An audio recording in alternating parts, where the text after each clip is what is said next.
విద్యా వ్యవస్థలో ఎన్నో మార్పులు చేర్పులు చోటు చేసుకుంటున్న విషయం విద్యార్థులకు తెలియాల్సిన అవసరం ఎంతైనా ఉందంటున్న విద్యావేత్తలు.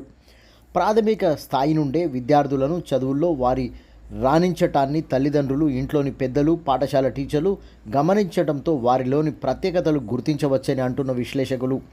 ఇంట్లోని వాతావరణం, స్నేహితుల ప్రభావం, చుట్టూ ఉన్న పరిసరాల ప్రభావంతో పాటు విద్యార్థులు తమ కెరీర్ను ఎంచుకునే ఆలోచన కూడా ప్రధానమేనని తెలుస్తుంది. స్నేహితులందరూ ఒకే పాఠశాలలో కళాశాలలో చదువుతున్న ఎవరి అభిరుచులు వారివే. సృజనాత్మకమైన ఆలోచనలు, సబ్జెక్టులు వారిగా వారికున్న మక్కువ, పట్టుదల, శ్రద్ధ, ఆశలు అలాంటివన్నీ ఎన్నో రకాలమైన ఆలోచనలు ఉంటాయి. కలిసి రావాల్సిందే అంటున్న ఉపాధ్యాయులు. కోరికతో పాటు శ్రద్ధ, శ్రమ కలిసొస్తే తిరుగు ఉండదని, కష్టపడి చదివే తత్వం తోడ్పడుతుందని అంటున్న పాఠాలు చెప్పే ఉపాధ్యాయులు.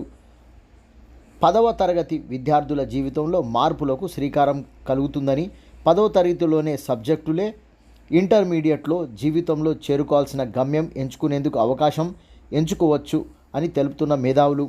డిగ్రీలో స్థిరపడే ఆలోచనలు, ఉద్యోగానికి అవసరమయ్యే విషయాలు బోధపడతాయని తెలుస్తుంది.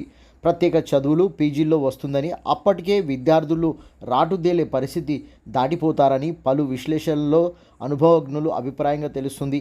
ప్రస్తుత నవీన సమాజంలో విద్యార్థులు ఎక్కువ శాతం ఇన్ఫర్మేషన్ టెక్నాలజీ రంగంలో స్థిరపడుతున్నట్లు వివిధ సర్వేలు తెలుపుతున్నాయి. దేశంలో, విదేశాలలో ప్రపంచ స్థాయి సంస్థలు పెట్టుబడుల రూపంలో ప్రధాన నగరాల్లో సంస్థలు ఏర్పాటుతో ప్రైవేటు ఉద్యోగాలు అందుబాటులోకి వస్తున్నాయి. ప్రభుత్వం విద్యార్థులను తీర్చిదిద్దేందుకు జిల్లా కలెక్టర్లకు స్పష్టమైన ఆదేశాలు, విద్యార్థుల భవిష్యత్తును దృష్టిలో ఉంచుకొని పలు ప్రణాళికలు అమలు చేస్తున్నట్లుగా తెలుస్తుంది.